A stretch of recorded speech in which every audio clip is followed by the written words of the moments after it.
I know we have a big debate in the country about the cost of living and how we need to reduce the cost of food, but it boils down to what we do as farmers. So as a farmer also, I came down here to look at what I can do to make a contribution to food production in our country so that we can reduce the cost of living.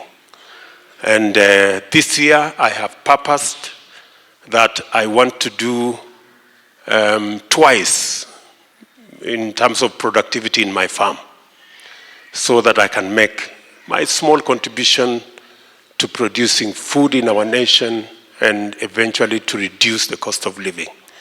I was informed by the Kenya Seed Company that they have sold an extra 200,000 bags, I think, of seed, and they tell me that we will have an extra 200,000 roughly additional acres of land under production this year, and that gives me confidence that going forward we can actually reduce the number of people who are going hungry and the number of people who are staying without food, and also be able to reduce the cost of living. I ask all of us who are farmers to go out of their way, even as we pray for rains, that we also do what we must do to be able to produce. Because of the situation where we are, we have imported a lot of food.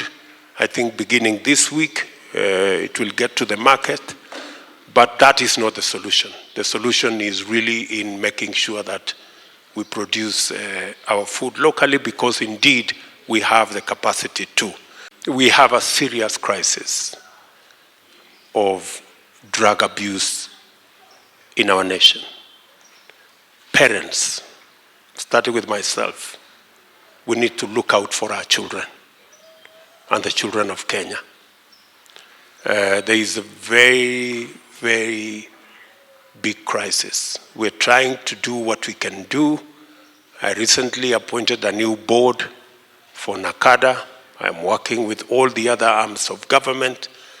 But even as we do that at the government level, we must have a combined effort from the families so that we can meet somewhere halfway and make sure that we secure, protect our children, and protect our nation from the dangers and the real threat of drug abuse in our nation.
Thank you very much for praying for the elections. We had the best elections ever, acclaimed by all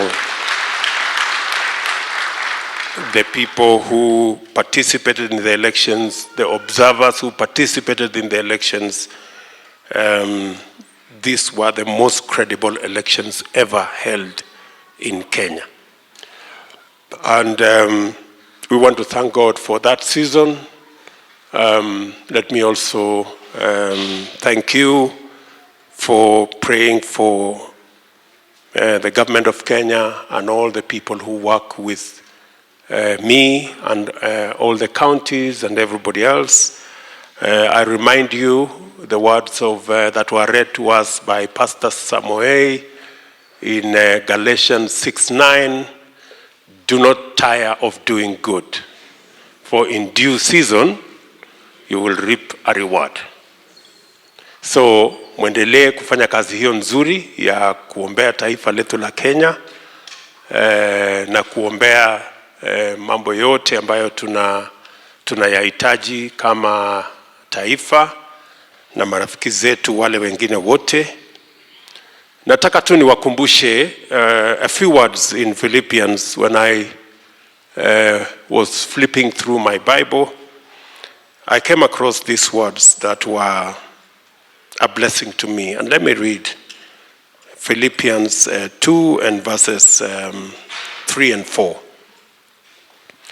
Let nothing be done through selfish ambition or conceit, but in lowliness of mind, let each esteem others better than himself. Let each of you look out not only for his own interests, but also for the interests of others. I think it speaks to all of us looking after one another and watching not just our interests, but also the interests of others and the interests of our nation as well. Let's continue praying for families, because families are under attack. But when we stand as a church and pray for families, God is going to see us through. A strong family gives us a strong church. A strong family gives us a strong country. And we shall never tire in praying for families. Let's continue praying for this great nation that God has given us. Let's continue praying for the leadership that God has given us.